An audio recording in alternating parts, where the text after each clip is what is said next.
Hello বন্ধুরা, তো কেমন আছো তোমরা সবাই? আশা করি তোমরা সবাই ভালো আছো, আমিও ভালো আছি। তো আমি যেখানে কাজ করি, আজ আমি আপনাদের সঙ্গে সেই দৃশ্যটাই শেয়ার করব। সর্বপ্রথম এই যে 4টে রুম, এখানে আমার সাথে আরও 4 জন থাকে, সেই জন্যই আমরা 4টে রুম কভার করেছি।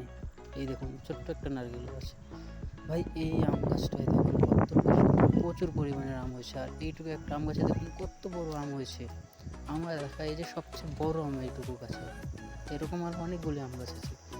যেহেতু এই আম গাছটা এখনও আম হয়নি, সেজন্য আমি আপনাদেরকে দেখাতে পারলাম না। এই দেখুন একটা নারকেল গাছ, এইটুকু একটা নারকেল গাছে দেখেছো কত নারকেল হয়েছে? একটা, দুটো, তিনটে নারকেলের গোচ্ছা ভাই। এই দেখুন এখানে আরেকটা ফল গাছ দেখলাম আমি। এই ফলটার নাম আমি সঠিক জানি না, আপনারা আমাকে কমেন্টে জানাবেন। আমার যদি এই ছোট্ট ভিডিওটি আপনাদের ভালো লেগে থাকে, আমাকে ফলো করবেন, ভিডিওটাকে বেশি থেকে বেশি শেয়ার করবেন। তো দেখা হচ্ছে